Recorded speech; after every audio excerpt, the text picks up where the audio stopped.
Boas horas, bem-vindo, minha amiga, minha amigo. Meu nome é Mitsa Musta. É um amante de poesia, mindfulness, meditação e de tudo ligado à harmonia com nossa mente, nosso corpo e nossa natureza.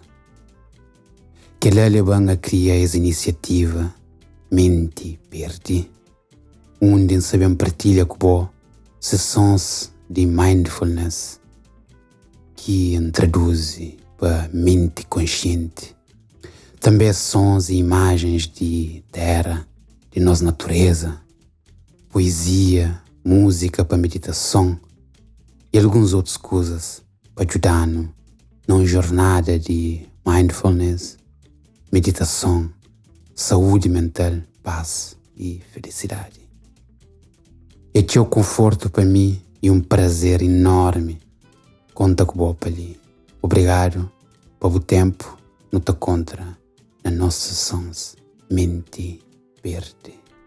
Até já.